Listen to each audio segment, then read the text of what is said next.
Take 3 Wrestling Podcast. It's Thursday, August the 6th, 2026. We're a little earlier than our normal viewing time slots. No 3CT this week, so Jim has not had to put up with intern Mark for the last 4.5 hours. Yes. There he is. Almost didn't have my mic turned on. Yeah, I got an off week. Isn't that a nice thing? I don't work tomorrow. I didn't have to deal with intern Mark shenanigans. Things are looking up, Jim, right now. Keyword is shenanigans. Yes. Because that's all that is with intern Mark. Oh, my God. I still haven't recovered from that Sunday. Listen to this week's Tuesday podcast here about my Sunday with Mark the other week. Holy hell. I haven't listened to it yet because I haven't been in the car. Yeah, but I'll give it a listen tomorrow. Yeah, what was supposed to be about a 60 to 90 minute trip to the mall with Mark 3 days turned into pretty much the entire Sunday. Spoiler alert, my wife made it back from Ocean City, Maryland to Central Pennsylvania before I made it out of a mall with Mark. How does that not surprise me in the absolute fucking place? He was in his element, man. I thought you were going to say he was on one. I was like, that's just him in general. Well, yeah, that's a day that ends in Y. Yeah. We will recap what happened this past weekend in Minneapolis. The Summerfest was wild. Wild now. I will say, as someone who was not super hyped for the Summerfest, I left the Summerfest going, I feel like I owe them $20 more. Maybe that's just the key with WWE. They just have to bring you in with the lowest expectations. So anything better than par is just feels great. And I know that's I will, money, but yeah, I will also say, and the criticism of WWE will be coming in a little while as well. Fans that have sat here and said that nothing from SummerSlam was good, get off your fucking soapbox, please. Yeah. Please refresh the page to hear the sounds. Ooh. Our soundboard didn't work. Just stand there in your wrongness and be wrong and get used to it. There we go. That's a good one. I thought our good friend Ledge had one that they could. I mean, there is that. I mean, you could always. Fuck yourself. Nope. That was stupid. Yourself. Stupid There's Ledge. Because wrong. Yeah, 100%. But you've got the story wrong. Yeah, anyone who says that there was nothing redeeming or good from Summerfest weekend, all of those sound clips, those are for you. I mean, bottom line is, if you got nothing out of Summerfest weekend, stop. Just don't watch WWE anymore. That's okay. I'm not judging you. Correct. On that decision, but it's time. It's time to take a break. You don't have to go away permanently, but take a break because it's over for now, pal. Summerfest was very sports entertaining. It was. Summerfest was more sports entertaining than WrestleMania, either of the Vegas shows. Correct. Either I would agree with that. Hi, Joe, welcome to the show. Hola. I basically told anyone that criticized anything that they got nothing out of the Summerfest that they go fuck themselves, basically. That was that a popular opinion out there in the world? It's always a popular opinion on the Twitter sphere, but that's right. Because we might as well not call it Twitter anymore. We might as well call it all elitism. That's a glorious hellscape over there. But no, there have been other people that have shared things on social media that, a ladder match was too short, the card was short. Yeah, but the card may have been short, but we also didn't have 73 hours of commercials this time. I was going to say the commercials were a little lighter. I could still use without any of them. The pacing felt better for sure. Yeah, I mean, look, could a couple of things have been a little bit longer? Sure. Like they could have been. But then also, you run the risk of you do some matches longer. Like the match I thought that could have been longer was the Gable Penta match. I mean, 11 minutes. It had time. But like I thought those guys were cooking, man. Like Mm-hmm. those guys could have gone long, but you start going longer on 1, 2, 3 match, like then people start going, oh, WWE's trying to do long matches. They're trying to be like AEW now. Like, you know what I mean? Like, because somebody would say it.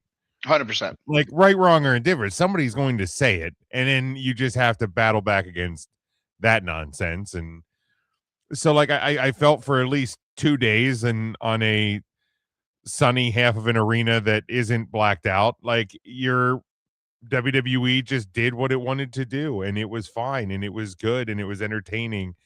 And if you let it be that, then it'll be that. It was a good weekend. For sure. And that's the thing. If you're not a WWE fan, cool. Don't be a WWE fan.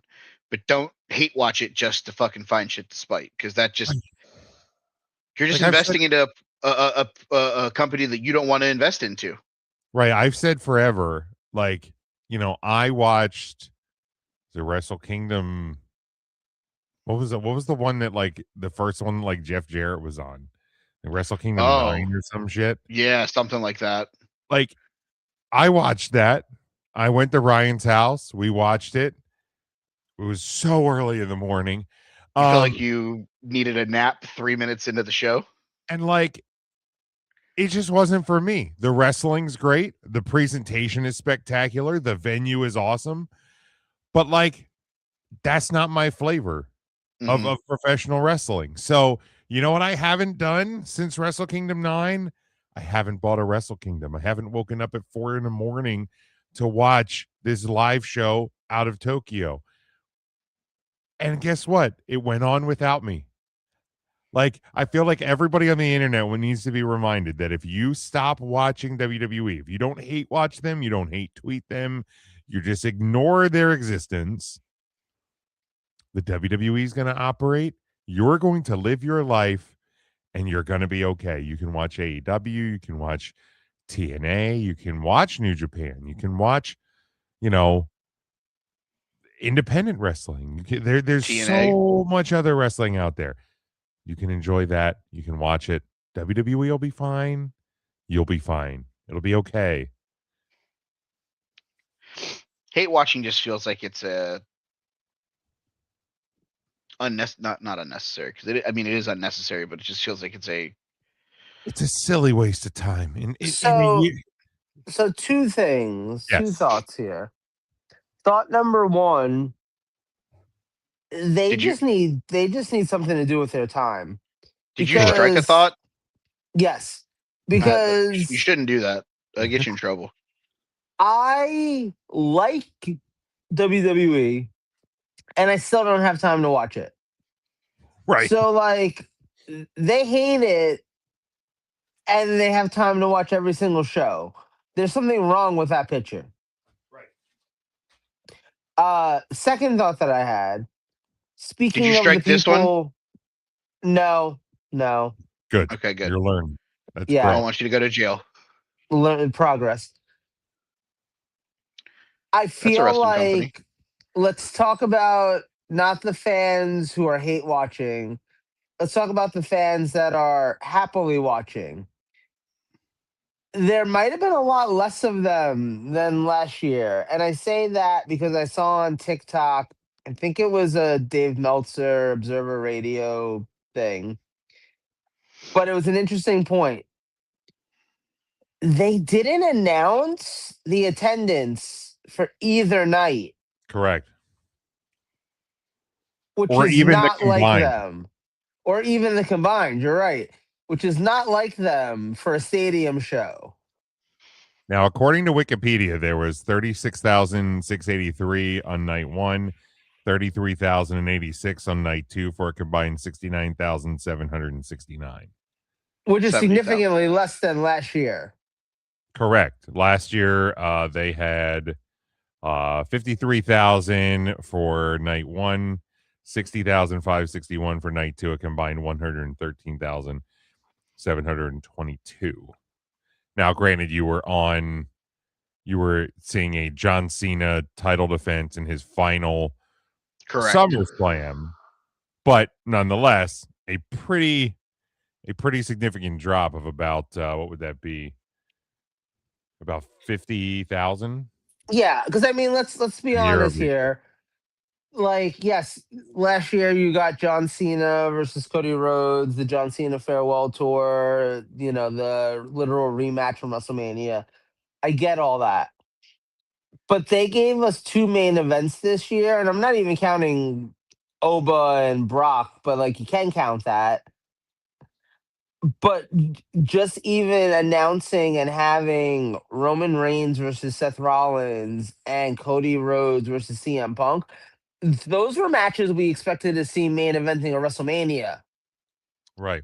And here they were main eventing, or at least not even main eventing, but like being major matches on the two nights of SummerSlam. So it's not like they didn't go all out, no pun, for this card to try to get people interested. But about 20,000 people less showed up each night.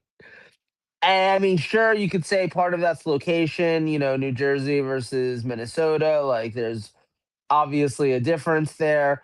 But I don't know. I think that's something that they need to be paying attention to. Like, that's a significant drop. Hot take. Hot take. The John Cena Cody Rhodes match, more important than either of the quote main matches that you mentioned here. Roman versus Seth, part 74. Seen it. Been there, done that. Cool. They added the caveat that it'll be probably the last time these guys fight each other. But Seth did nothing to earn that match, besides come out and cut a promo and, brother, let me wrestle you, brother. LA Knight has famously made fun of this fucking promo to get himself into the fucking title match, brother.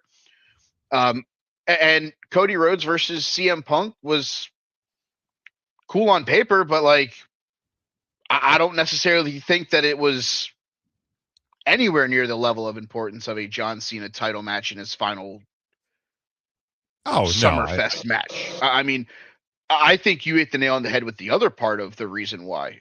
Minneapolis is not a destination. Well, that too. Was in like 1985 for professional wrestling. Not anymore. But you made this agreement with the committee or the whatever athletic commission there to put a show there, and it's just like, okay, fine, you decided to do this, but like, I don't think it was any good. Minnesota is not a place that I would go. Brock's retirement, stuff like that. There were certain things that kind of fell into your lap with it too that helped. But yeah, it would have helped. It'd have helped if Brock actually formally announced his retirement rather than going on the Pat McAfee show. Well, 2 days later, to at least put the bow on that degree. I mean, I know we said that we were under the impression that Brock wouldn't do that. Brock would just be done, and then I send you guys the tweet from the Pat McAfee show, and it's like, oh, okay, cool. Yeah, I mean, here's the deal: Brock Zoom calling in to the Pat McAfee show while he's in the middle of a field in Canada feels like the most appropriate way for Brock Lesnar to actually retire. But I mean, I think the writing was on the wall. Like when you saw, first off, Brock Lesnar grabbing a microphone, Brock Lesnar doing the passing the torch moment, Obafemi going on the post show and thanking Brock for basically like passing the torch, and then like Monday saying like the beast can finally rest. Like I don't think there was any like chance that we were like, maybe Brock Lesnar shows up on SmackDown this week to go after CM Punk's world title. Like I think we kind of knew. So the formality there was what it was. But yeah, I mean, I think, and it's oddly enough, we're talking about this on a day where there's reports that WWE is considering a 2-night Royal Rumble. Things I don't need for 1,000, Alex. But like, here, like the thing that WWE / TKO, because I think TKO is probably ultimately making this call, is while yes, you received, what was it, 70,000, just under 70,000 tickets sold. Now I understand those tickets were coming at a premium, and you probably collected a lot of money. But there's probably a lot of people that are doing both nights. So you're only getting merchandise sales, probably one of those. Because we've all been to 2-night WrestleManias. The merch doesn't really change from night 1 to night 2. So you're probably, there may be a few things. I'm saying unless somebody wins a title on night 1, and then they might have the maybe possibly blank new champion shirt, whatever. But like, it's mostly the same. So you're only getting one night of merchandise out of us. So what WWE hasn't gotten through their thick skulls yet is, if you price the tickets a little better, you can sell a lot more of them. Like, especially right now. I mean, I mean, just in general. And so, back, little side road here. The missus and I, we have Hershey Park season passes this year, so we go to the amusement park all the time. There is a Dairy Queen on one of the routes home from Hershey Park. We regularly stop there on the way home. There is a movie theater that is basically shares a parking lot with the Dairy Queen. This movie theater is always full. We have gone by there during the daytime. We passed there in the nighttime. It is always full. So she was like, "Let me look at like what the are they cheap tickets or something?" They do in like prime time. They're like $12.50 for a movie. And it's like, now granted, they are a chain. It's like Flagship Cinemas in Palmyra. There's a shout out for free. But like, there's some theaters that are doing, $20, $25, $30 movie tickets. And then there's this place that's doing $12, and their parking lot's always full. And then we were there on Wednesday night. We drove by there Wednesday night. Parking, you couldn't find a place for a car. Now, granted, the Spider-Man movie out too, so obviously you're kind of in a boom for movies right now. But it's like, what a concept! You can get a family of 4 in there for under $50. Then, of course, you can buy popcorn and shit like that. But it's like, if each of those tickets costs $25 or $30, you're not going to have nearly as many people there. So, like, what's it worth? Now, granted, stadium looked great, camera shots looked great, stage was badass. They did a very good job at hiding the fact that you had 30,000 people in a stadium that sits a lot more. I have a question, and neither of you guys may know the answer to this, but just because we're just talking about movies, and I was just thinking about it, because the way movie ticket sales work, I'm sure you guys know this, is the studio gets most of the ticket price for that. And the movie theater itself gets like a very nominal amount for the actual ticket sales. Okay. So movie theaters, that's why they push their, the concessions so hard, because that's where they make their money. Right. 100%, they're making their money on you buying popcorn that costs them, 10 cents to make, that they're charging super cheap, you. and they get Right. you. Exactly, right. So that is why movie theaters are very quick to jump on, what kind of ticket deal can we offer? What is, they obviously have to get studios to be willing to do it. You obviously can't sell tickets for $2 a pop, because then the studios aren't making any money off of it. But studios are willing to be like, sure, do $5 tickets on Tuesdays. Like, you're still getting people to come see our movie. We're still making buttloads of money, and then you're making your money on your concessions, yada yada. Anyway, I say all this to say, when WWE sells tickets to a wrestling event, how much of that money is WWE seeing versus like the stadium? That I I'm mean, not I, sure. I mean, it's got to be probably 70-30 because the stadium's probably keeping all to most of the money from the concessions. Yeah. Right. So it's probably a similar thing to like I mean, they may movies. they may be giving the arena more, or maybe the city is offering them amount of money to run the show there, and then anything over that amount is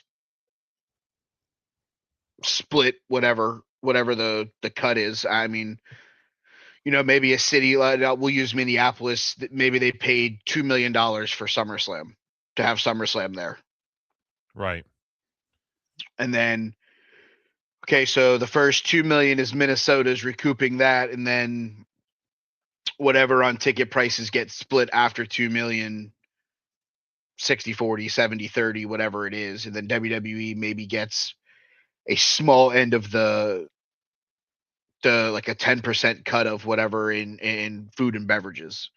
WWE is primarily making their money off of probably their cut of the ticket / whatever the city is paying for the event and merchandise. Right. So Right. now this is granted. This is from Google AI, so would So it's take probably wrong. Got it. take it for what it's worth. Now it pulled from Yahoo Sports and a article about the economics of WrestleMania 2 in Vegas from Post Wrestling.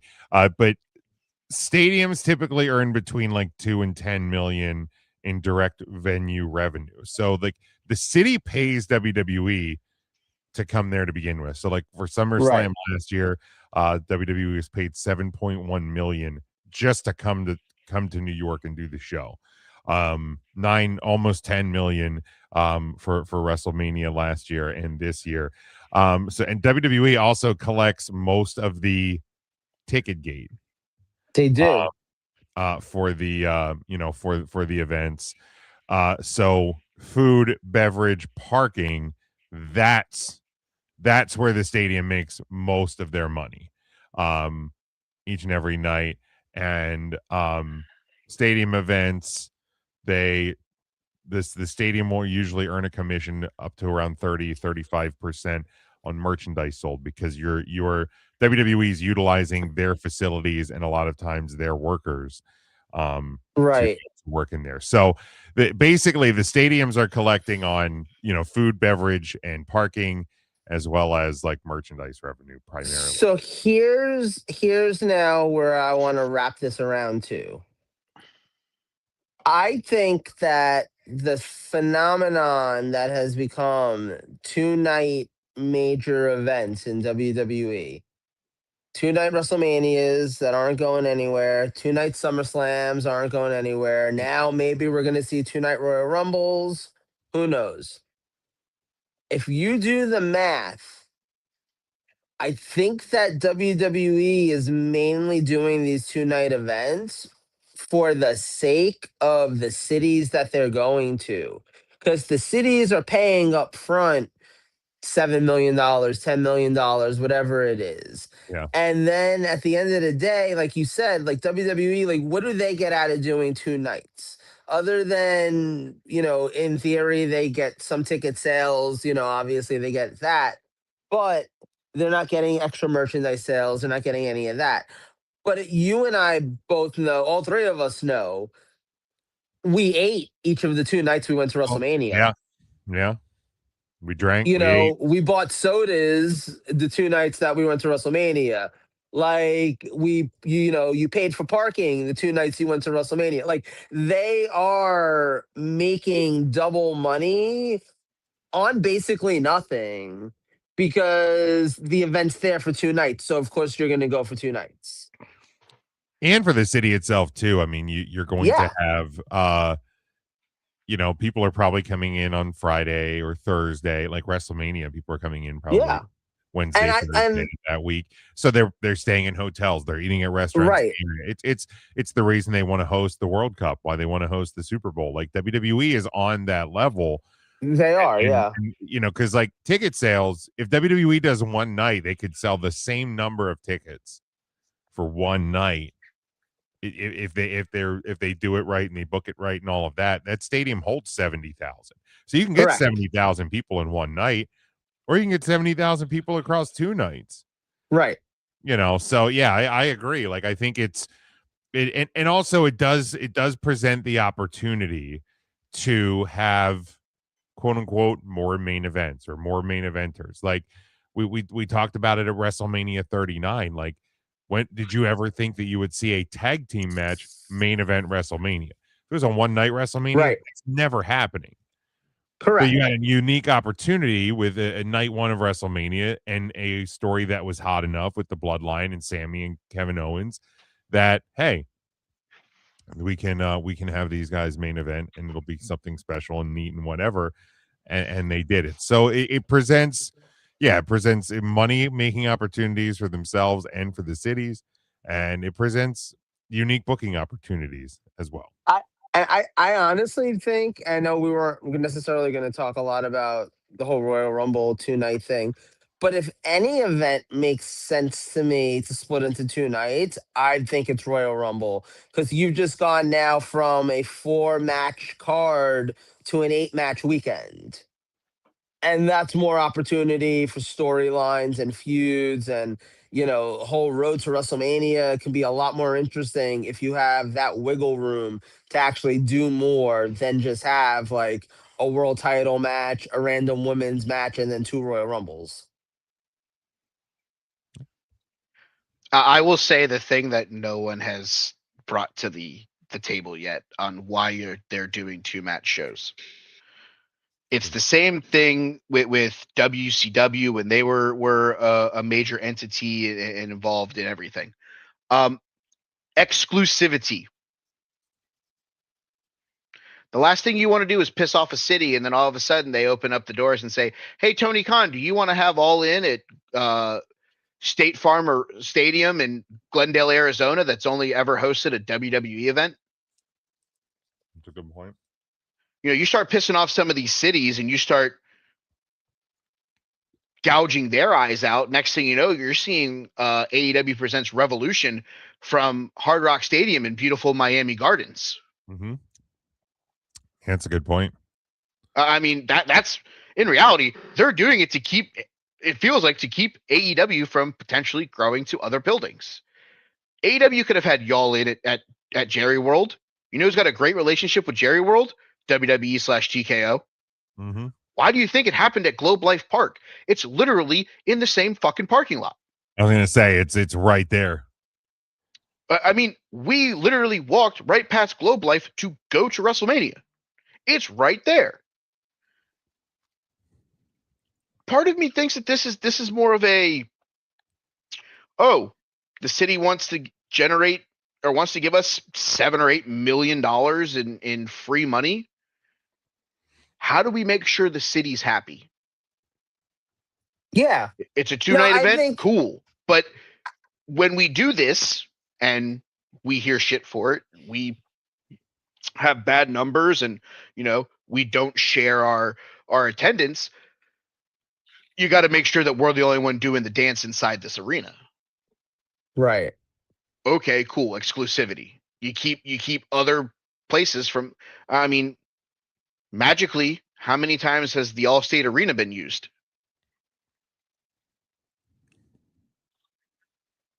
Yeah. So I mean, that's it. Chicago was AEW's home besides Jacksonville for quite some bit when a certain man with a Pepsi tattoo was wrestling there. Right. I mean, now it's like, all right, maybe we'll go back there. Maybe we'll do something. I don't know. We'll see. It doesn't feel like it has the ability to be there anymore. Like, I don't know if we talked about it on this show for months, burning out that area. Yeah. Yeah, they've been pretty good at that for sure. But yeah, I mean, it's as long as the machine keeps making money, like they're going to keep doing it. I think there will eventually come a day where 2-night events that aren't called WrestleMania will cease to exist. I'm sure there will come a day. Probably not anytime soon. I would say it's probably not going to be before 2030. Right. No. But there may come a time if the business, if it does it. Now, here's the thing. Like, I think if you want to do 2 nights of SummerSlam, do 2 nights of SummerSlam at like MSG, like at Staples Center. Like, that would be cool. Like, I don't think everything needs to be in a stadium. Like, you're gonna sell 40,000-50,000 seats, and it's gonna be sold out for 2 nights in whatever crypto arena, I guess it's called now. Instead of doing, let's get creative with camera angles, which also like while AEW fans are doing their victory lap, and I'm not trying to make this into but AEW stinks too. Like, but All In is going to do around 50,000 people. Yes, it's more.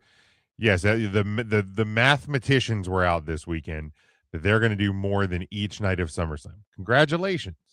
They Cool. currently, according to WrestleTix on August 3rd, they have 36,565 distributed. Okay, the so they'll current do about setup 40. The current setup is 44,091. I don't know that they'll hit that. They have 3 weeks to sell another 10,000 tickets. I will tell you this. If that motherfucker doesn't have 42,000 plus people in it, with Will Ospreay versus Kenny Omega as the main event, whenever fucking it's Will Ospreay's home country, I don't want to ever fucking hear about attendance ever again. Right. But also, let's remember, in 2021 or whatever it was, when AEW first ran All In London at the same building, it was somewhere between 72 and 80,000 people, depending on which edition of Dave Meltzer's newsletter you read. Which means over a 5-year period, they have lost 30,000 people in the same building. Yep. So maybe people who bought those tickets the first time just based on it being an AEW show, there wasn't even matches announced. Right, like you wanted to be at the first one. You don't get a lot of opportunities to be at the first of something. But also there was that WrestlePalooza. There was that. And there was that Great Balls of Fire that one time. But like maybe. Oh, you only had Great Balls of Fire one time? And here's a wild thought that maybe all the wrestling journalists and pundits and stuff like that have done victory laps and research papers on ticket sales is maybe, just maybe, the cost to travel to these venues, buy tickets to these events, stay in the cities that these events are in, food, travel, trip insurance, all of that. All of the things that get incurred on a weekend wrestling trip. Because you guys have done it far more than I have. I've done it an hour and a half from where I live. I didn't take a flight there. Me and my buddy drove there. We split the gas cost. And it was still an expensive weekend. Maybe all of that combined with, I don't know, one of the most expensive periods of time to live in, period, anywhere in the fucking world, has something to do with waning attendance. Maybe it's not just WWE bad. No, I'm not. This isn't just a blanket praise of WWE, by the way. There's gripes to be had in both companies. But it's like maybe there's more factors than just Triple H can't book. Like, you know what I mean? So while we're doing victory laps about attendance, maybe just be like, hey, 70,000 people saw a really entertaining 2 nights of wrestling. 40,000 people 3 weeks from now are going to see an entertaining night of wrestling in London. Like, let's focus on that part of it. Like that would be cool. I mean, it's also one of those things where, and to be fair, I would go buy merchandise. Say they decided to have Royal Rumble here. Mm-hmm. I couldn't get off. I couldn't afford to swing it, even though I can drive the 45 minutes to Miami. Mm-hmm. It's right after Christmas. Shit happens. I have Right. 3 kids. You don't think Thursday I wouldn't go to the Superstore and see if they have any cool, like, Miami-centric stuff? Right. There are people that live in those cities that are not going to go to either show. They're going to pay the $39.99 to watch it on ESPN Plus, and you're still getting money out of them. You're still getting money from these people. I mean, the reality of the situation is this. Jim alluded to it. We've done this before. Mm-hmm. Yeah. I've done it a lot. Flying to LA, flying to Philly, flying. I mean, if you guys remember on this show, they canceled our flights to LA on this show. Oh my God. I almost threw my computer on the show. Maybe I'm the problem because you've had flight experiences around me. No. I'm gonna blame the airlines. I won't blame you. You didn't do anything to deserve it. It's definitely the airlines. They're trash. Most of the time it's just American or Delta. Speak to representative. Still gives me PTSD. But I'm looking right now to potentially travel in March of next year to California. My wife is doing a book convention possibly. So I may go, and it's $300 a person to fly from West Palm Beach to San Francisco, round trip. But we're going to end up potentially flying to LA from San Francisco. So it add another $200. So you're looking at $500 a person. So you're looking at $1,500 for me, my wife, and my mom to go to California from West Palm. And then you're going to add a hotel for 4 nights, 2 hotels, because if we go to LA to go to Disney, it's going to be a separate hotel room, rental car, food, all that other shit that we will spend while we're in the state of California. If you're not putting $5,000 away for these wrestling shows or these trips or something like that, you ain't gonna make it. No, you're just not. Between merchandise, gas, parking, food, transportation, if you don't drive, aka Joe, I mean, I'm looking, and breaking news to the wrestling to the audience, you guys know this. I put in for credentials to try to get passes to do Wrestle Dream as a member of the media. You know what they said in the email, and this we can peel the layer back here. Yeah, we'll let you know like a week or 2 before the show. So if I want to buy a ticket to make sure I get to go to the show, right, that go on sale this Monday, and I don't want to pay a fortune on the secondary market, I've got to buy a ticket and then potentially sell the ticket if I get a media credential. That sounds like a fucking headache. Sounds like I want nothing to do with that. Yeah, I mean it's the unfortunate reality. The bigger the event, because I heard living near Philadelphia, this year the MLB All-Star Game was here. I heard similar kind of stories with trying to get credentials for the MLB All-Star Game. That it was a closer to the event. Approvals come through Major League Baseball, not through the Phillies themselves, stuff like that. But it's the closer you get is when you find out, which probably also helps keep down the number of credentials they end up having to actually cut, because they'll be like, oh, hey, we've approved your credentials for this event. You're like, well, now I can't make the travel or find a flight or whatever, and they'll be like, okay, well, thanks for playing along, and then they see you next time. I wonder if student of the game Kyle Nash could help me get credentials, because it's at the UCF arena. Ooh, that's a good thought. You should hit him up for sure. He probably has somebody you should reach out to directly. So funny enough, as I have the link here that you fill out the questionnaire.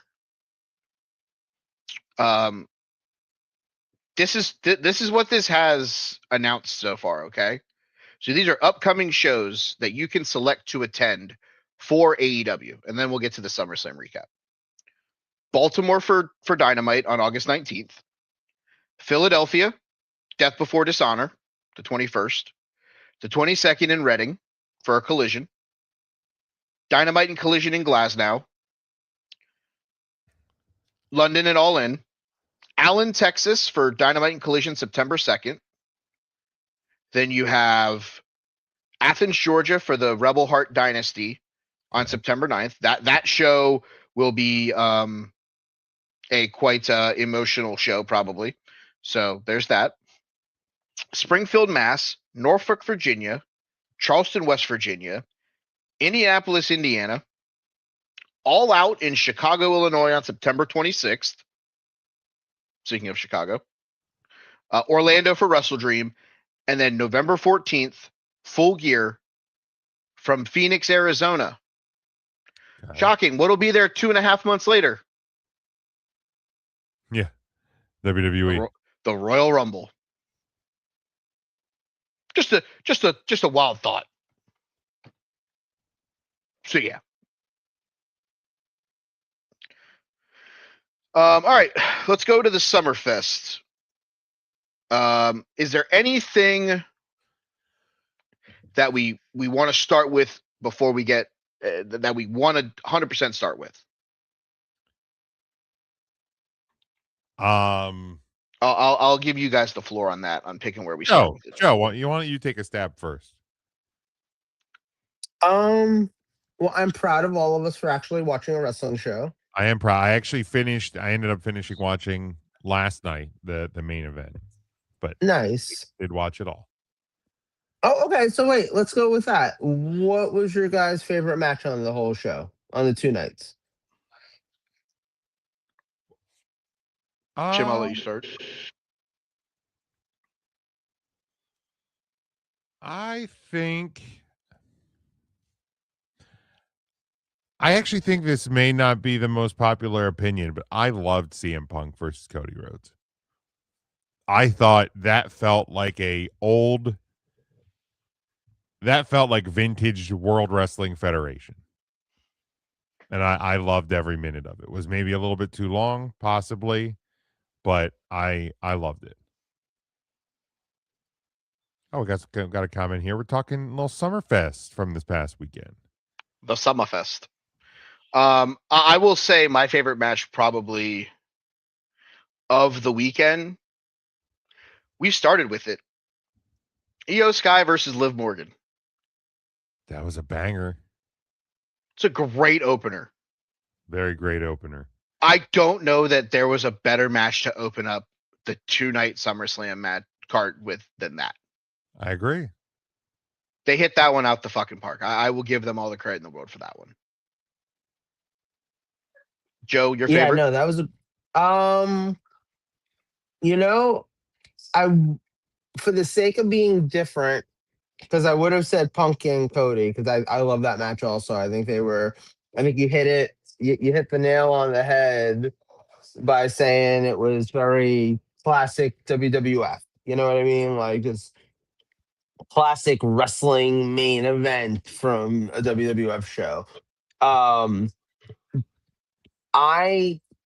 this is why I say, like, I don't buy the argument of Roman Reigns being overrated, because I think when the man goes out there and puts on a show, it's like if you had tickets to a Prince concert, and Prince is gonna go out and, if he was still alive, and put on like a hell of a show, and you're gonna walk out of there and you're gonna be like, oh my God, I didn't know I could see something like that. That's what it feels like when Roman Reigns these days has a wrestling match. He goes out, and is he doing the greatest hits? Absolutely. Are you going to see Roman Reigns for any other reason than to see him do the greatest hits? No. you're going to see, so you can put your finger in the air and the music plays and it's all exciting and all that. And then he goes to the ring and there's 18 Superman punches and like 15 spears and he's going to kick out of something and they're going to kick out of something. That's like, it's amazing for exactly what it is. And I don't think anybody right now is doing it like that. And again, like not saying that he's the best to ever do it like that, because No. Austin did it like that, Hogan did it like that, Rock did it like that, like all the main guys have done it like that. Cena, he's in that tier, and we're living through it right now. So like for my money, like I thought Seth and Roman was an absolute fantastic like match of the year candidate level match. I thought they delivered everything they needed to, told the story they needed to. If that is the last time we ever see them wrestle each other, which I'll buy it if it never happens again. But it is the last time they went out with a bang, you know? So Mazel Tov. I'm gonna miss Roman when he's eventually not around anymore. That's all I'm saying. Yeah, and he's generational. He is in his time period, in his era of wrestlers, he is the one that is doing it the best. John Cena came before him, Stone Cold came before him, Stone Cold and The Rock, really, they were almost kind of this odd like double, you know, double main event, but like their times in this world were short. Hogan before him. Like there was always WWE has always had great talent. They've always have. You know, you go back into the the 80s, you had Hogan, Macho Man, Savage, Warrior, like you had great. Then in the 90s, you had Brett and you had Shawn, and then you had Rock and Austin and Triple H and Mankind and Undertaker was in there. Then you transition Cena, Orton, Brock, AJ Styles. Then you came in. You had great talent. But there's always one that is doing it above and beyond. That's what Roman Reigns is. This one, and like, yes, at the start of his career, he was, kind of this WWE cheesy, dopey kind of darling that they forced upon us, and then the pandemic happened, and you had the opportunity to do a complete 180 that you wouldn't have done otherwise, and it turned into tremendous thing. Now, I think we've all pulled the curtain back, or the three of us have talked about that, like, we'll be happy when the bloodline moves on. Like, I'm more interested in what Jacob Fatu is more than what the bloodline version 3.0 is.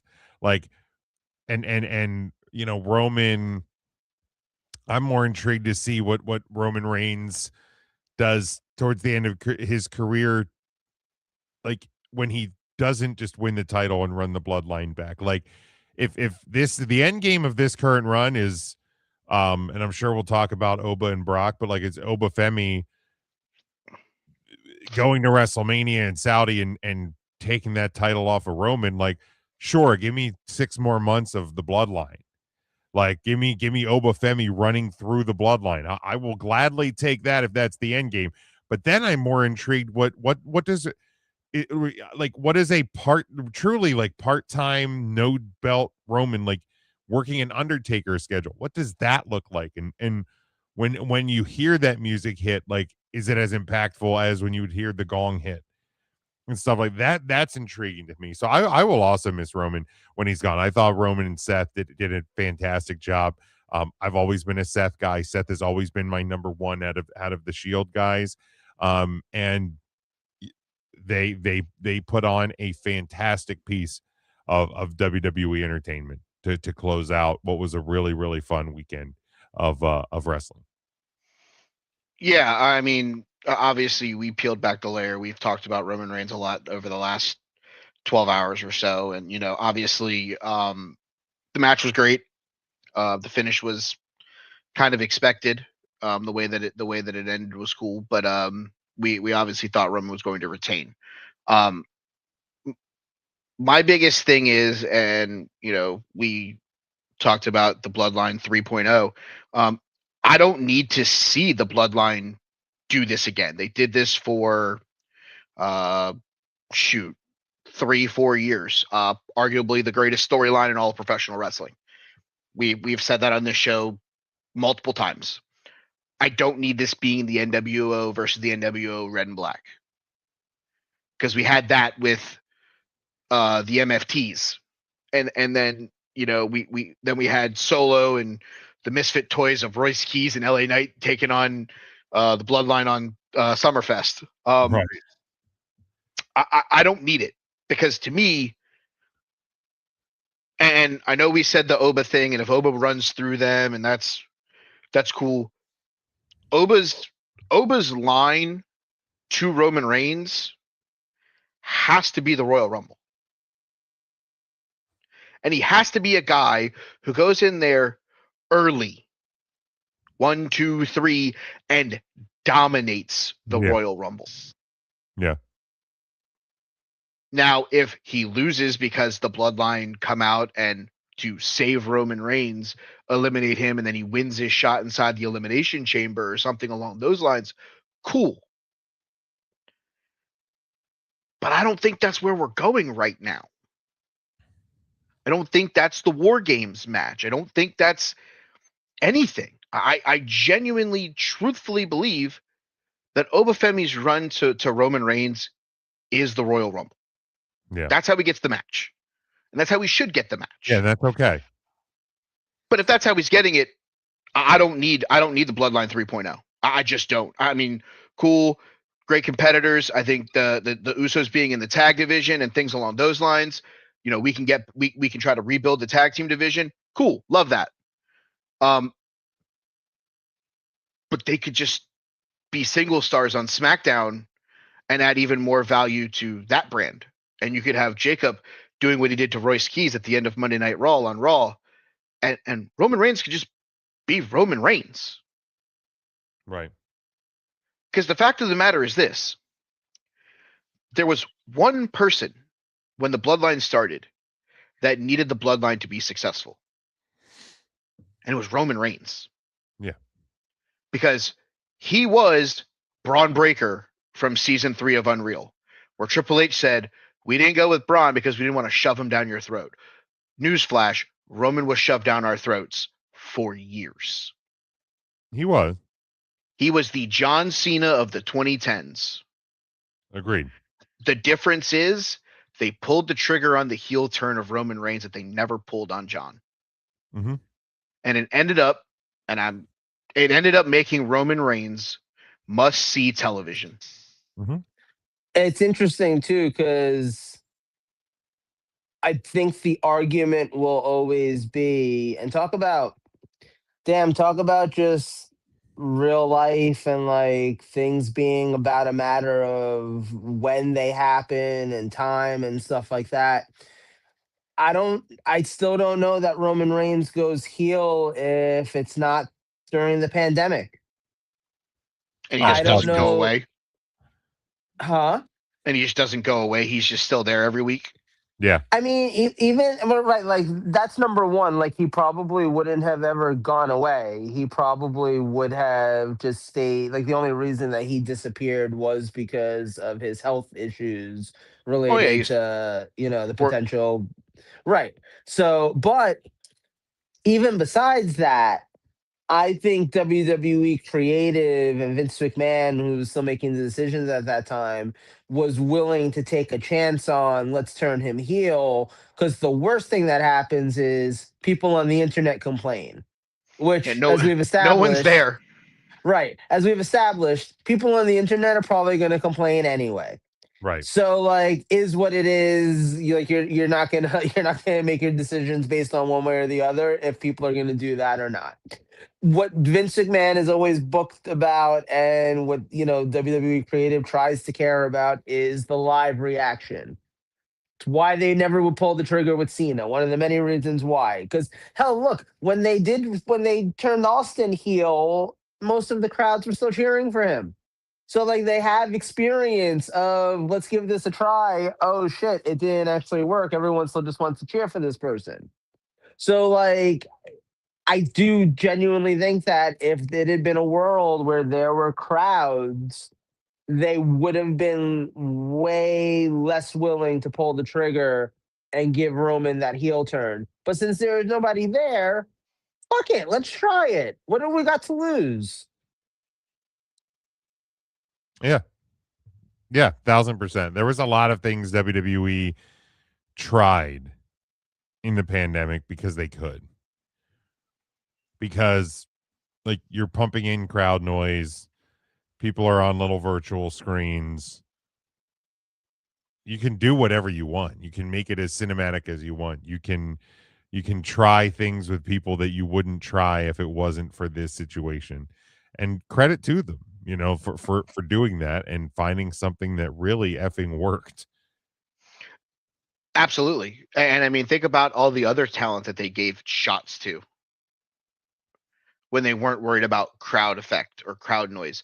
I mean, didn't we have a time where like Austin Theory and somebody else were married or were managed by like Zelina Vega and they were the tag champs? Oh yeah, something like that. Wasn't he and Seth Rollins like taking crew too? Like we did things that we don't have to worry about live reaction. So let's throw some shit at the wall and see if it sticks. Right. And it worked. I mean, let's not forget arguably the greatest Money in the Bank match of all time. Dude, so good. And that contract was won by Otis. Otis. And Otis probably would have cashed in unsuccessfully. Probably. If we would have stayed under a lockdown. But the crowd started coming back and then it fucking dawned. Otis isn't getting any kind of reaction with this fucking briefcase. Let's get this fucker off of him. Right. But during the pandemic, all you would see on message boards on Tuesday morning was, "Oh, Tucky, Money in the Bank, baby!" Right. It was the greatest fucking thing of all time. Then we put fans back in the stands, and now they want to sit on their hands. Like, what the fuck, man? So, I mean, the pandemic definitely helped the Roman Reigns phenomenon because without it, he doesn't go away. He doesn't go away. That doesn't give you an opportunity to forget about Roman Reigns. Because I'll tell you, the night he returned at that SummerSlam where he speared Bray Wyatt, nobody saw it coming. The tagline was even like, "You'll never see it coming." Right. They told us somebody was showing up, and we were all like, "Nope. Didn't have that on my bingo card." Nope. Not in the slightest. They told us it was coming, and we were still like, "Nah, no clue. No clue." I will say, getting back to the Summerfest, the career of Brock Lesnar. I think that's probably the most important thing to go to now, to talk about that in a little bit here. If there is not a more perfect way to send that guy off than that match, I don't know what there is. Yeah. Because those two guys and tear the ring apart, you know, obviously the power bomb spot was a little wonky, sure. But those two guys beat the shit out of each other. Sure did. And how long was that match? Do you have the times handy? Because I don't. It was 11:40. I don't need a 35-minute Daniel Bryanson versus Nigel McGuinness classic from Ring of Honor to tell you that match did exactly what the fuck it was supposed to. Yep, it didn't. It was the perfect amount of time. It didn't need to be longer. It didn't need to be shorter. It was up there. I did see an interesting note. That like people were like hypothesizing why Brock had the elbow pads on. Do you guys know why he had elbow pads on? I literally saw this like 20 minutes before we came on the air. So I know the answer. Mike, do you want to take a guess? Was he battling a staph infection? He was not. Because that would have felt like the easiest answer. I know the answer. I'll say it. If you want to guess, though, but otherwise I'll say it. He was afraid of cutting his elbows on the Hell in the Cell. No, that's a good guess as well. It was apparently wearing elbow pads helps protect whoever is taking a tombstone pile driver. Because it provides they don't slip. They don't slip. Yeah. Correct. And because like I mean the Undertaker didn't always have like he always had one arm exposed always. Sometimes he wore elbow pads on the other arm, but he also did tombstones all the time. Brock doesn't do them all the time. So I thought it was a Correct. very interesting piece. But yeah, it was a fantastic way to end that. I love the post match stuff as well. You don't, like I said, you don't see Brock do that kind of stuff very often. And we've said, even dating back to the WrestleMania feud, you could tell watching this that Brock was invested, because you can tell when Brock isn't. See Dean Ambrose WrestleMania 33 or 32, that one Brock wasn't invested in. He was there to collect the paycheck. But yeah, when he's locked in, he's in.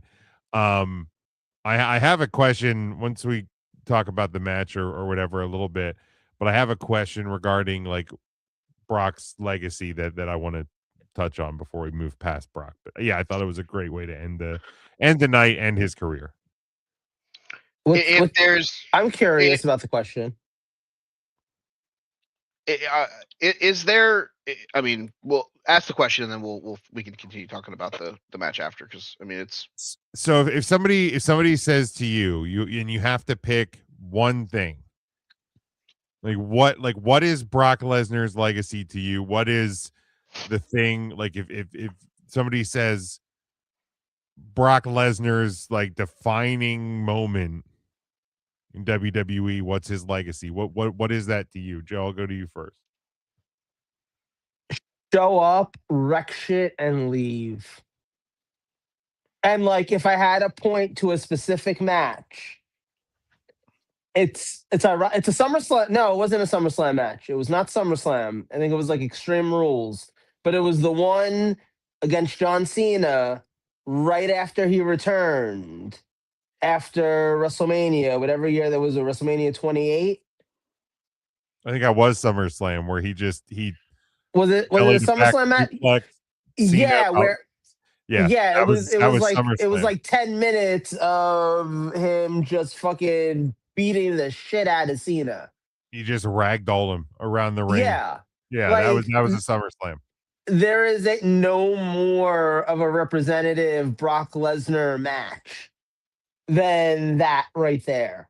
And the thing is, like, Brock was exactly who he was. Like, they never made any qualms about it. This was never going to be the guy that was going to come out and wrestle every week on Raw.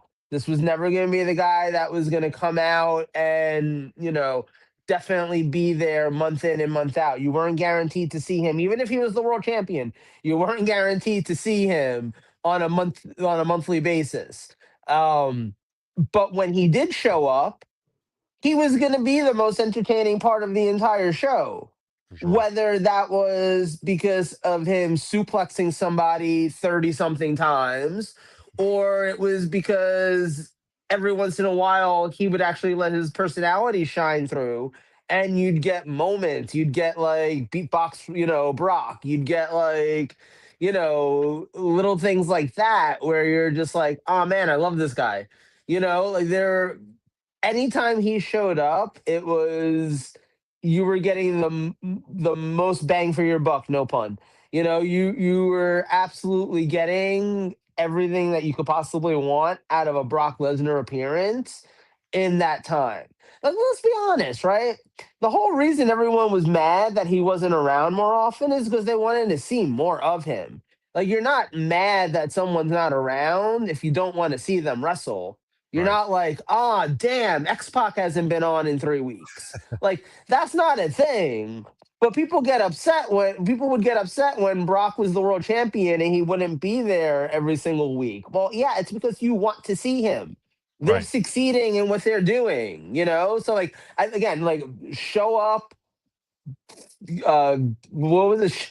Show up, wreck shit, and leave. Like, that's Brock Lesnar. Eat, sleep, suplex, repeat. Yeah, exactly. So, Mike, how about you? I have two things, I guess. Okay. One is the SummerSlam 2016, where he absolutely slice and diced Randy Orton with his elbows. Oh, yeah. And Mike Chioda stopped the match because he literally went straight up fucking UFC heavyweight champion Brock Lesnar and just started throwing fucking live rounds, and Randy got split wide the fuck open.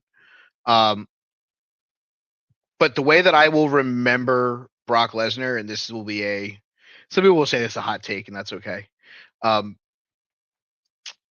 The greatest physical athlete in WWE history to this point.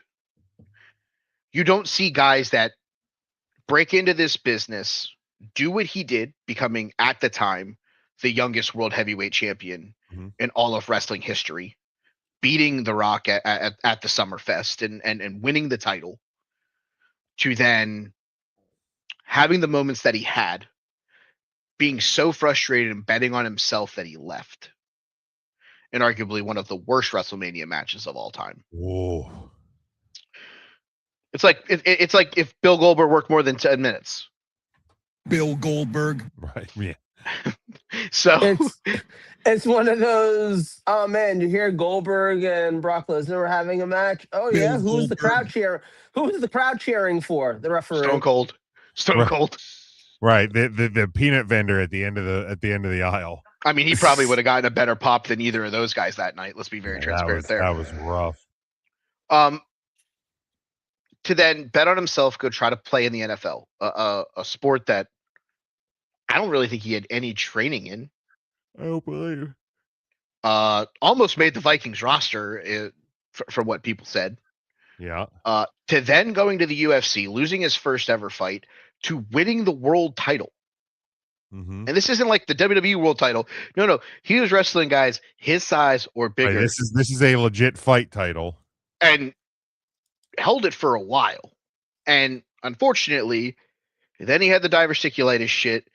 He was never the same after that. And that's understandable. As someone who has diverticulitis, I've been fortunate to not have to have miles of my intestine ripped out of my stomach, but that's neither here nor there. To then attempt to come back, see that he wasn't the same fighter, go back to the WWE, become the 1 in 21-1, finish the greatest streak in wrestling history. Yeah. That one ain't fucking arguable. To win the world title on multiple occasions, to then do something that I don't think any wrestling fan thought he'd ever do. And that's put over the next big thing on the way out. Respect for the business. Yeah. Because a lot of people thought when Brock's done, Brock's going to beat someone, and then Brock's just going to be like, I ain't coming back. Right. Like, and he's not even going to say it. Like, it's just going to be like, he's going to leave at SummerSlam, and then they're going to be like, hey, Brock, like, it's WrestleMania season. He's going to be like, fuck this shit, I'm out. Yeah. Correct. Like in reality, if that SummerSlam match this weekend or this past weekend was Brock Lesnar versus LA Knight, and he went out there and in 11 minutes he just threw LA Knight around, suplex City, F5, wins the match, and then 6 months from now he puts out something I ain't coming back. Paul Heyman speaks on his behalf on Monday night. I would have looked at you and I'd been like, that's a Brock Lesnar move. So yeah, that sounds about right. That sounds about Brock. No, that guy did things the right way. And I tip my cap to him because I think a lot of people thought he wouldn't do things the right way. So like, shout out to him for like helping put over the next piece of professional wrestling. I have a question for you guys. That just occurred to me while Mike was part of what Mike was saying. Because you're talking about him being the 1 in 21-1. I think we have an interesting opportunity here because we were all here for we might have even podcasted about it. It was a question at the time. Did Brock need to be the one to beat The Undertaker? Was Brock the right decision? Yada yada. Everyone in the universe debated that to death. Probably still debates it. Now that it's all said and done in Brock's career, and when you get to look back at his resume, and that gets to be one of those things, Was it the right decision that he got to beat The Undertaker at WrestleMania? I mean, I'm going to say yes, because to me that's the first thing I think of. It's become a defining thing, and the thing is, at the time when it happened, I don't think anyone thought that would become a defining thing for Brock Lesnar because he has so many things. But it's become a defining thing. Like, did the streak have to end? No. But if the streak ended, to me, there was two people that could have done it. One, it's kind of obvious. It could have been Bray Wyatt. You could have passed that spooky dookie, level character for the rest of eternity to Bray Wyatt. The other person you just said pass the spooky dookie. Right, but like the other person is Brock Lesnar. Because first off, like, The Undertaker is a fan of combat fighting. He had kind of morphed his style into a hybrid of that. Like, and when you're looking at WWE, like, if somebody's going to do that, like, I don't want it to be fucking Enzo Amore, right? Like, you want it to be somebody that, like, legitimately looks like they're going to be the person that's going to be able to do that. And then there's the part of what happens after. You can dislike that WWE did it all you want. But in the years that followed, WWE made Brock Lesnar one of, if not the biggest and most important pieces of their company. And main evented maybe sometimes too many things, but hey, he's the one behind the 21-1. He's a big deal. All eyes need to be on him when he's out there. Multiple title wins. Guys beat him for titles. And then his curtain call is putting over the next big guy who's actually young enough to be a long-time star in your company. Like, that's huge. That's huge. So yeah, it absolutely had to be him. Had to be him. The Undertaker lost 2 matches at WrestleMania. Brock and Roman. One of them deserved to beat him. The other one was forced to beat him. The only one that deserved to beat him was Brock Lesnar. Yep. Roman Reigns was going to beat him because they put Roman Reigns in the main event of that WrestleMania. And how the hell are you going to tell me that beat up, old, broken down Undertaker was supposed to beat that Roman Reigns at that point in Roman Reigns' career? He wasn't. We were there that night inside the Superdome when it happened.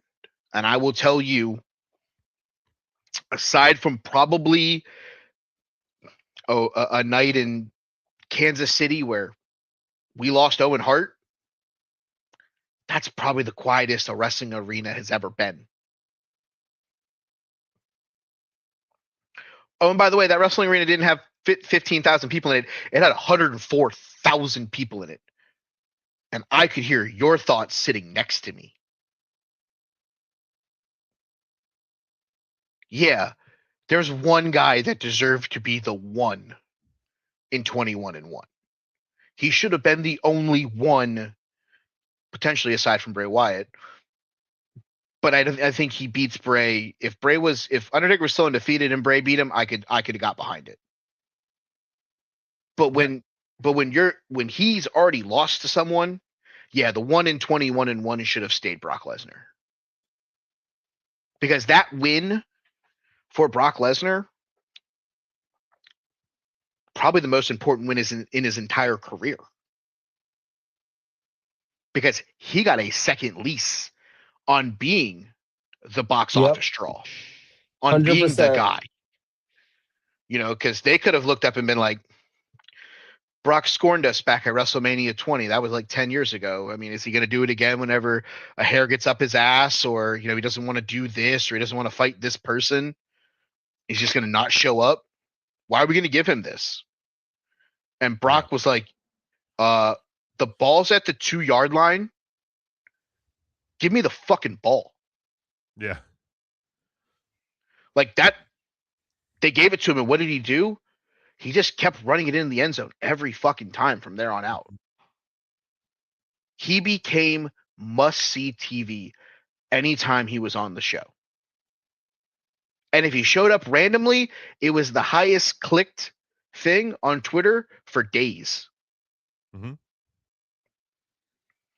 He ripped a door off a car and yeeted that thing. Or was that Braun Strowman? No, it was him. He threw it like a goddamn frisbee. That thing got clicked on for like months. Fuck Braun Strowman. I didn't remember who did it. I didn't want to give credit to Braun. That's why I asked if it was Brock or not. Because if it was Braun, I was going to say no. It's definitely Brock Lesnar, right? Definitely Brock. Literally, I was gonna fight that one. It wasn't that Anthony Bourdain wannabe motherfucker. Hooray! What I will say, in closing of Brock Lesnar, I don't think we'll ever get a real Hall of Fame induction for him. Just doesn't feel like it's his vibe. But if we ever did, that would be a Hall of Fame show that I would be 100% vestedly interested in watching. As long as we got the unedited and we let Brock be Brock. I need him on the mic. He's just going to start telling stories that are inappropriate. I need him on the microphone. Like, Vince, you remember 2000? You remember 2010 Mexico? Literally, I need him on the microphone and be like, "Hey, remember that time I suplexed that midget? I literally threw that little son of a bitch into the 7th row." Like, I need that Brock Lesnar. And then the camera cuts to Rey Mysterio. Perfect. Fucking perfect. Like, but you need that Brock Lesnar. You don't need like oh yeah, I had a great career and I wrestled so many great talents and I love sharing the ring with all of them. That's not Brock. No. I need, who is your favorite person to suplex? AJ Styles. He was the most aerodynamic because of the hair. Like, I need him just to be him for a Hall of Fame induction. Right. And if that happens, sell me the unedited version. I'll buy it for $9.99. Right. Exactly. But I mean, all the love in the world to Brock. I think the world of him. I think he's a fantastic professional wrestler. I think he's one of the greatest athletes to be a professional wrestler, probably of all time. I hope he enjoys retirement. I genuinely do, because there aren't many guys where I look at him and go, I think he deserves that one. And I think Brock deserves the happiness of retiring and being with his kids and his family and like not having to be like, oh, look, WrestleMania is coming around the corner. Right. So Godspeed, Brock Lesnar. Eat, sleep, suplex, repeat. Yeah. He's gonna be off on a farm in Canada with his hot wife. He's doing fine. Yeah. Oh, for sure. I just let him do that. Like, don't be like, oh look, the Saudis are giving us $700 billion for you to wrestle. Is he still with Sable? Yeah, I believe. To my knowledge. That's wild. They've been together for like 100 years. Yeah. I mean, she looks it. So now that Brock has said goodbye, this was the word association portion because there was only one name that I actually came up with. Okay. And it was, what's next for Paul Heyman? Because it doesn't feel like a reunion with the Vision. No. Is in the works. No. Nor Roman. Nor Punk. No. Can I be honest? Mm-hmm.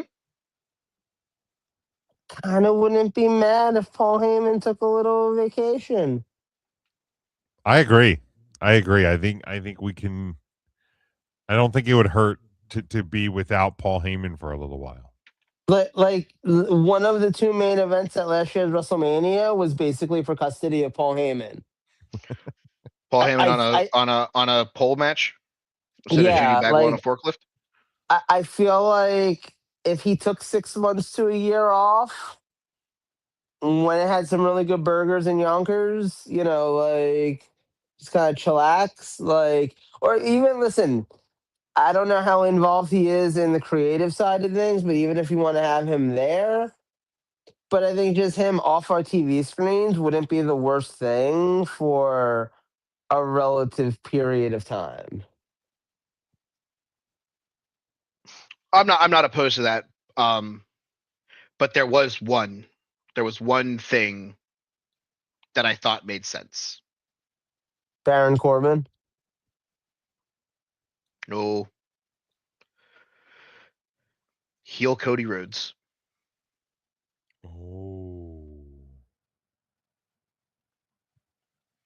For a long time, it's always been the American dream, the American dream, the American dream.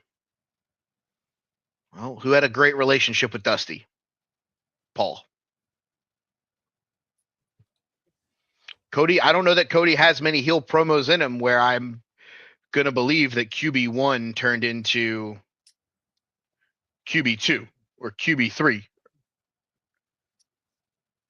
Why not use the best mic in the game to help get him over? Like, I don't think it's that far fetched. No. The only part about it that to me, like we were saying earlier, this is all in front of live crowds now. I don't think they're turning Cody Rhodes heel. I don't think they want to take that gamble at this point. If you're gonna He take that he's gamble, now's the time. no, and I agree, but that's what I'm saying though, is like I don't think they're gonna take that gamble. I think it's like again, hey, listen, we only got the John Cena heel turn because he only had a year left in his career, and they were like, fuck it, let's go for it.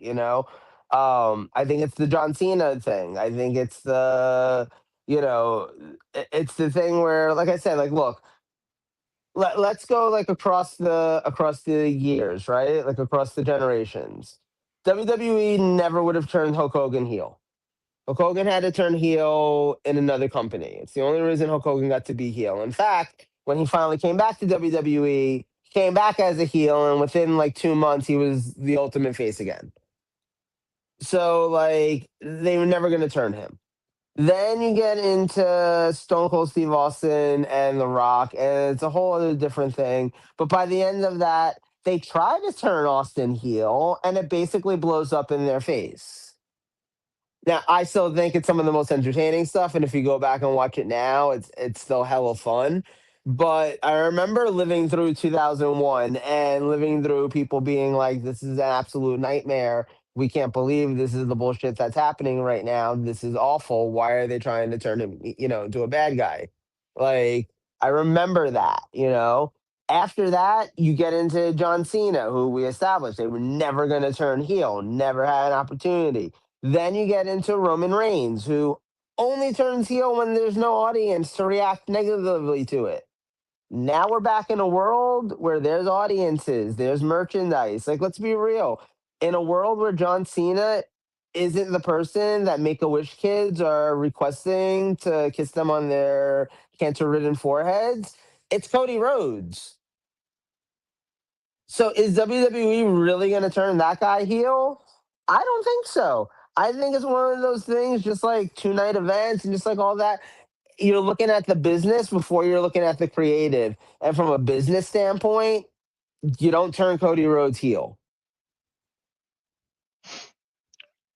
I don't think it's as bad as you think it is when it comes to Cody Rhodes going heel. Because here's the deal. Roman Reigns did go heel with no crowd. Then they decided to keep him as a heel with crowds. They still could have done the same thing that Vince did with Hogan when he came back. They chose not to. You have guys on this roster right now to be your faces. CM Punk, merchandise extraordinaire mover. Let's talk about the guy who had arguably one of the best matches on the entire show of SummerSlam, Danhausen. That guy's moving merchandise faster than they can fucking print it. Yeah, you're not kidding. The SmackDown roster still has Trick Williams, Carmelo Hayes, those guys. You can move Seth Rollins away from Roman Reigns and put him on that show. Cody Rhodes is going to be busy for the next 3 to 5 months with a guy named Randy Orton. They're going to run that back. Oh, and then by the way, we didn't even mention the guy that returned on Sunday that's fighting for the world title next as being a main face on SmackDown. Correct. If there's a chance to do this, I think now's the time. 1000%. Because guess where heel Cody Rhodes can fight for the world title? Riyadh. Against the last good person, Sami Zayn. Where he will get booed out of the building because Cody Rhodes will be going up against their guy. Yeah. If there's a chance to do this, and it doesn't have to be a long run, it doesn't have to be a 3-year heel turn like Roman Reigns. Beat this thing with Randy Orton, come out of Survivor Series, beat whoever, win the title at the Rumble, go full-fledged heel, Sammy wins Money in the Bank, Sammy cashes in at WrestleMania. We don't even get an Elimination Chamber this year. Fuck it. We don't need that show. Royal Rumble's already in fucking February. We don't need a fucking Elimination Chamber. Fuck it. No. I genuinely believe that if they're going to pull the trigger, now's the time. Because you can make him a face by next year's SummerSlam. Oh, for sure. If you literally do it the right way, you have him turn heel, you have the match, you have the moment, and then within 3 months afterwards, he's back to being a face. He's back to being the Make-A-Wish kid. And you know what that does? That gives you a chance to allow Kevin Owens and CM Punk and the guys in the mid-card, your Trick Williams, your Carmelo Hayes, your Danhausens. What do we have from these guys? Are we moving whoop that trick shirts? Are we moving Mellow Don't Miss shirts? No? All right. Well, maybe they're not ready to be the main event guy yet. You're never going to know if any of these guys are ready to be main event guys when the 2 biggest faces in your company are on the same show as them. Right. Because Phil and Cody are unarguably the 2 biggest faces in this company. Correct. You're not moving Phil back to Raw. He just did the shit with Roman. You're not moving Cody to Raw. He feuded with Roman for 96 years. Correct. Let one of them go heel. If it's Phil, let Phil go heel. I don't care. I live in a world where a heel Cody Rhodes with Paul Heyman being the mouthpiece, it's entertaining. It makes it at least a little bit more believable of him being a heel. I don't love it, but we got to figure out what else we got because 45, 45, 40, and 38, we're running out of prime ages of some of these guys real quick. Right. Yeah. I mean, is there anything else on the Summerfest that you guys want to touch base on? I mean, obviously, welcome back, Kevin Owens. Not only coming back, getting the huge win, #1 contender. Thank God he's healthy. Thank God he's healthy. Love all of that. This Punk feud should just be an absolute banger. Chelsea Green, Chad Gable. Huge congratulations on the title wins that they have. Chelsea Green's the perfect vessel for an interim champion. Like, I hate the interim champion thing, but she's the perfect vessel for it. Yeah. And then to watch Rhea come back and fold her in half, that'll be I'll signed up for that. Yeah, the SummerSlam, 2 really good days. I really enjoyed it. Well done. Welcome back, Baron Corbin. Welcome back, Baron Corbin, with a big title win. Yeah. The one thing I will say, and maybe this is the start of it.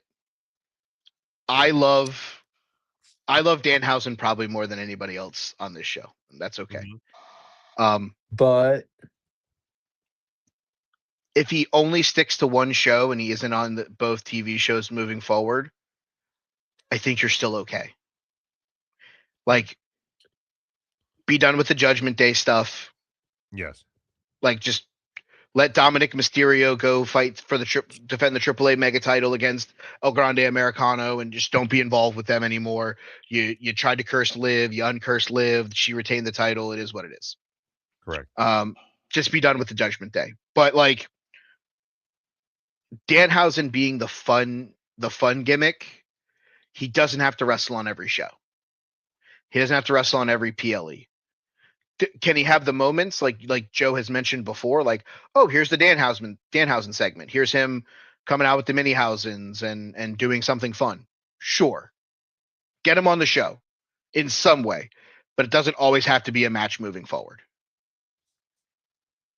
It was fun. The gimmick was fun, but not every match can be a gimmick match. Correct.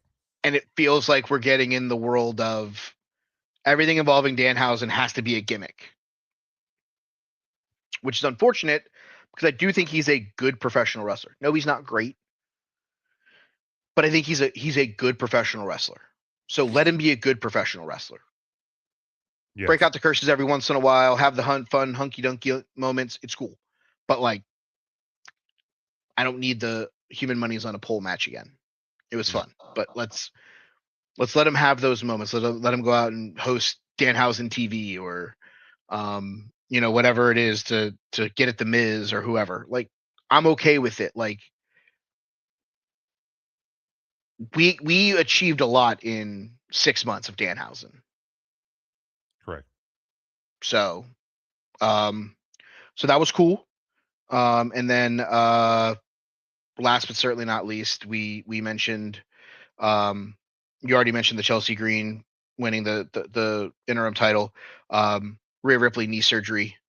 She posted a picture on the Instagram today. So does Chelsea Green hold that title till she comes back? I guess it depends on the prognosis. I mean, if it's a minor operation, she could be back in a couple of months, then yeah. If you're talking like WrestleMania time, I don't know that we need a 6, 7, 8 month Chelsea Green title reign, but I guess it'll just depend on what the actual severity of it was. I say no. I say Charlotte wins Money in the Bank and cashes in on Chelsea, and we get the Rhea Charlotte match in Saudi Arabia. Okay. Yeah, I don't hate that. Joe, any opinion on Chelsea Green? I love the way she won that match. Oh, fantastic. Like that whole last 5 minutes was brilliant. Shout out Michael Hayes. Doot. All right, that's the Summerfest. Was there what was the other topic that we actually came up with? Because I know I said word association game, but what did Joe have? So let's talk about SummerSlam. Who had a game? I thought somebody had a game. That was you. You said word association. Besides me, though, that's why I was. No, that was it. Yeah, I think it was just. All right, rapid fire. We're gonna play a rapid fire game. Okay. All right, I'm gonna list the champion. You tell me who beats him. Coming out of the Summerfest. Okay. Okay. We'll start with Raw. Roman Reigns. Obafemi. I agree. Liv Morgan. Obafemi. Correct. Yeah, Obafemi. Roxanne Perez. That's the right answer. Ready, Willing, and Chad Gable.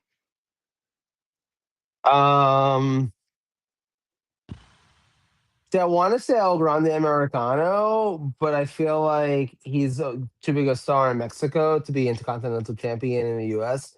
So, oh, I know that was he my never first loses instinct. it. That was my first instinct as well. And I'm like, I don't. He's going to want win the AAA Mega title in Vegas, and then he'll be in AAA for a while. Ooh, Dominic Mysterio. Jacob Fatu. Both good answers. I'm going to take all ego Ethan Page. Oh, I like that as well. The Women's Intercontinental Championship currently held by Raquel Rodriguez.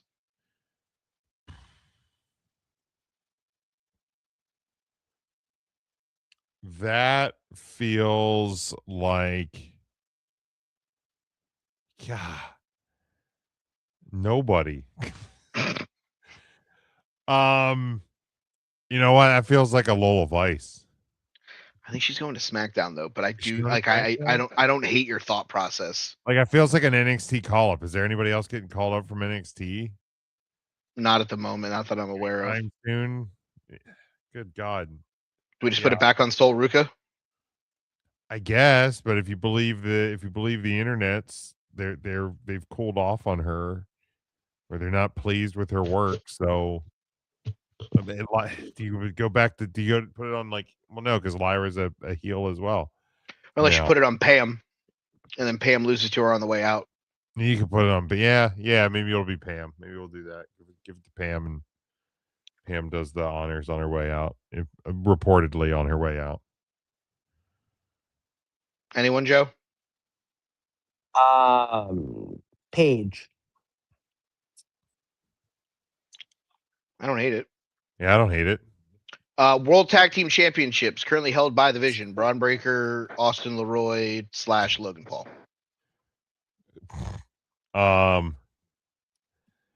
Fucking, this feels like it's gonna be like some goddamn mishmash thrown together of like Joaquin Wild and Whoa! Bravo Americano or some shit. Like, you know what I mean?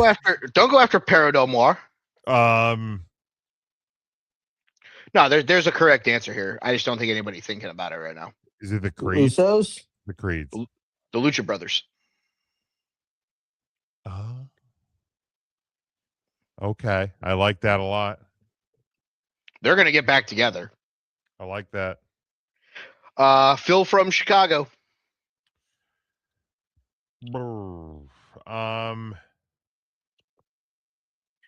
Kevin Owens.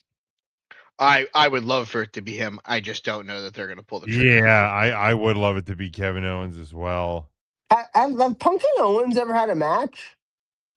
Not in the WWE. Yeah, I was gonna say maybe in Ring of Honor. No, I don't think they were in Ring of Honor at the same time.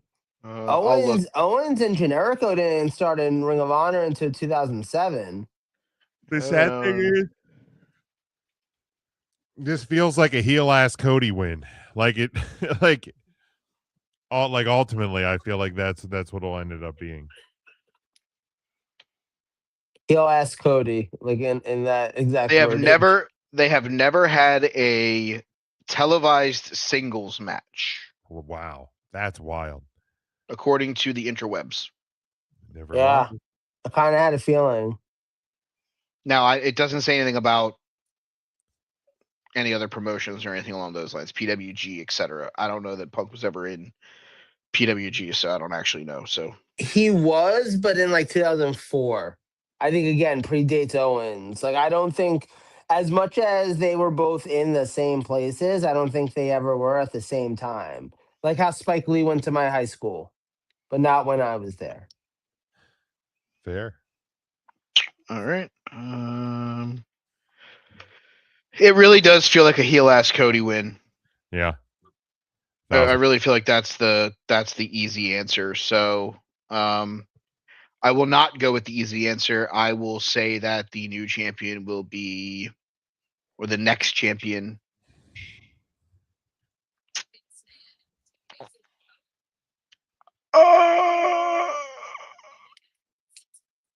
Jey Uso. Oh, okay. The Yeet Man. Ew, no. I don't love it, but if he's gonna do this whole fucking heel thing, I mean, it's a way to make sure he gets booed. Chelsea Green / Rhea Ripley.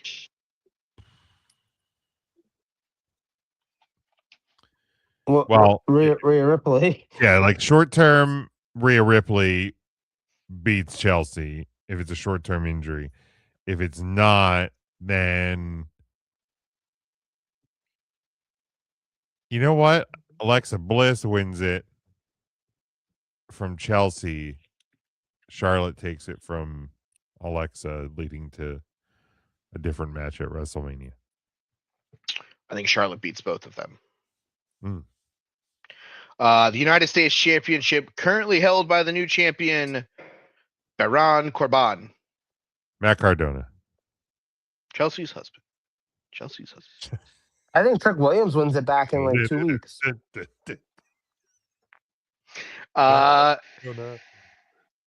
Mello don't miss. Ooh, okay. Bello also don't get booked on pay-per-views. So that would tie it back to Neither does the U.S. women's title, but that's still a thing. Speaking of it, Tiffany Stratton, U.S. Women's Championship. Blake Monroe. That's the easy answer. That is. I don't know. Someone in the third row or whatever night they decide to change the title. If it is not Blake Monroe and it is not Susie from Housekeeping, as Joe so elegantly decided, I'll take Lola Vice. Okay. Yeah. Similar idea to what I had on the I other. like Lash Legend. Okay. Like, I'm just saying as a statement, I like her. Yeah, I think she's fantastic. The other name that could be interesting, going back to Chelsea Green, JC Jane. Oh, yeah. If she wins Money in the Bank with Fatal Influence. And last but not least, on the SmackDown side, the WWE Tag Team Championships, currently held by Damian Priest and R-Truth.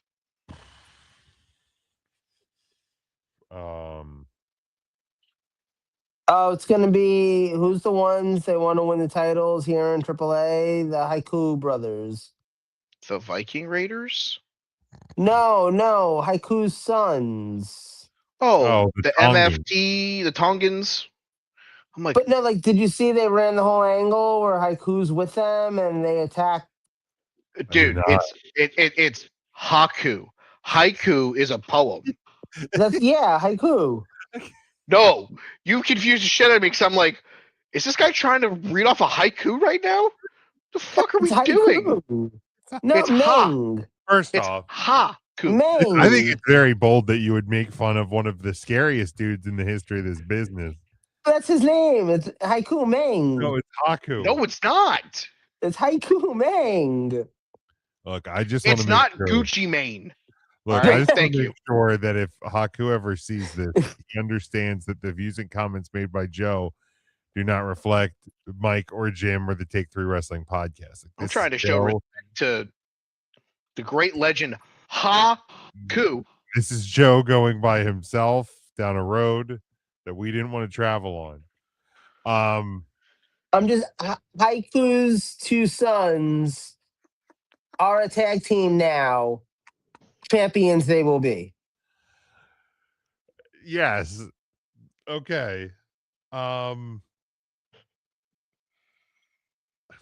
God, WWE doesn't care. Why should I care?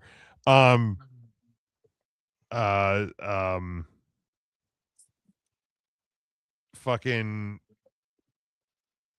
you mean Randy Orton and his son Ricky Saints? I don't fucking know. They do have the same initials almost. So good. Almost. Oh, it's really good. Yeah. You know what? Just because for shits and giggles, give me old Hank and Tank. I don't know if they're coming up anytime soon, but Hank and Tank. Sure, why not? WWE doesn't know either, so yeah.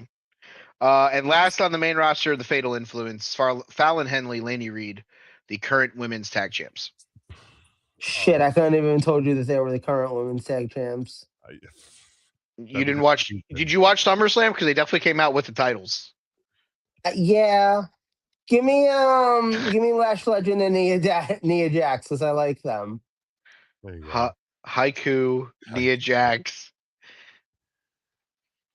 Fucking hell. Love it. Can Natty be paired with anybody to win it? Natty and Does she need anyone to win it? well,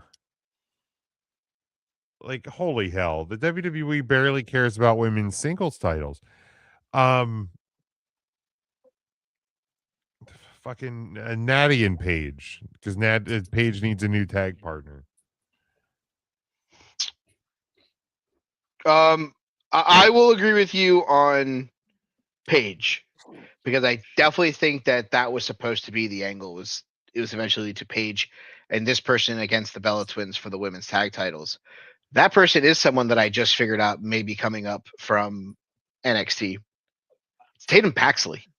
Ooh, good one.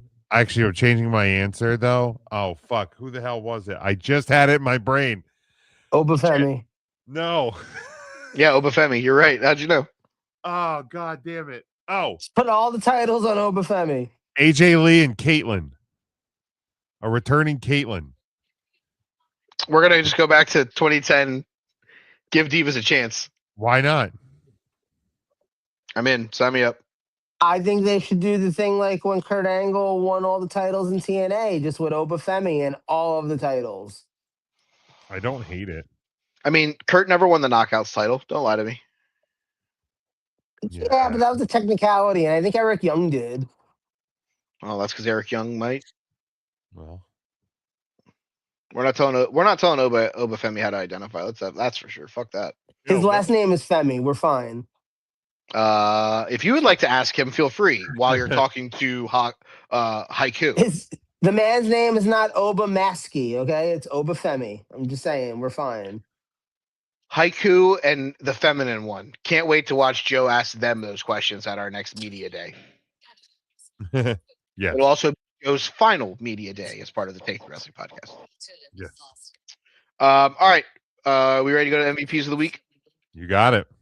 All right. Nominees. 5 nominees for this week's MVP of the week. Obviously, number one, he defeated Brock Lesnar inside the Heck in a Sec. It is Obafemi.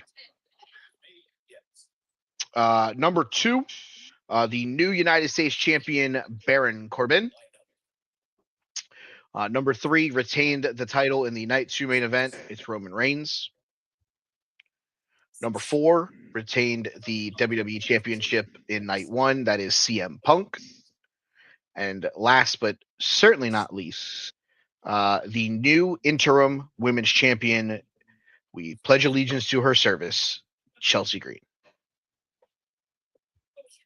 Joe, I'll let you take the floor on who was your MVP of the week.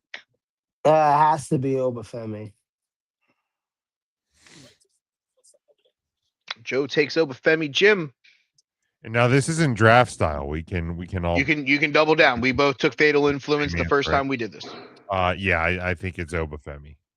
That to me is the lasting, especially when you look at the promo from Monday Night Raw. This is Obafemi's weekend.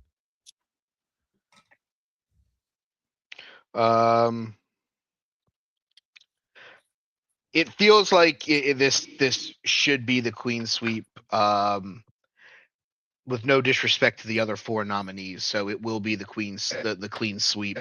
I will also take the ruler. I will take Obafemi.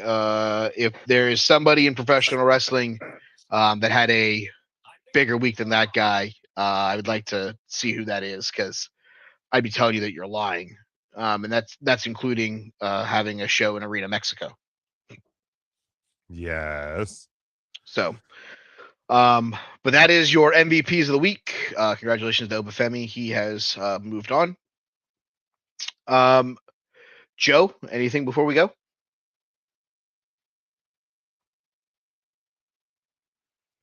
Joe Movie Podcast, all one word. We'll talk Spider-Man sometime soon.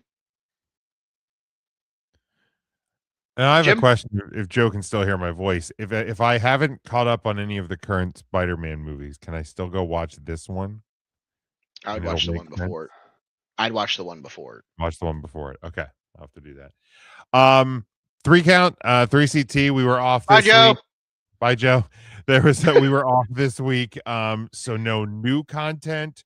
There's some content new to the feed. We dropped an old episode from exactly 6 years ago tonight, August the 6th, 2020. And one of the things we talked about on that show was the Raw Underground. So Oh, go God. back and remember that one. You say that there was actually an underground match this week. There you go. So Lola Vice versus Kendall Gray. It's all timely. Tuesday we have another episode from the archives coming out. It is a nostalgic show. So check that one out as well. Huddle Up Podcast. We don't have anything new yet, but there will be new stuff coming this week. So the next 2 Wednesdays, a podcast will be hitting the feed. We'll be ranking the 32 starting quarterbacks / starting quarterback situations in the National Football League. From 32 to 17 this upcoming week's 16 to 1 the following, and then 3 weeks from yesterday, the 26th of the month, is the college football preview episode. It is the kickoff of the new season.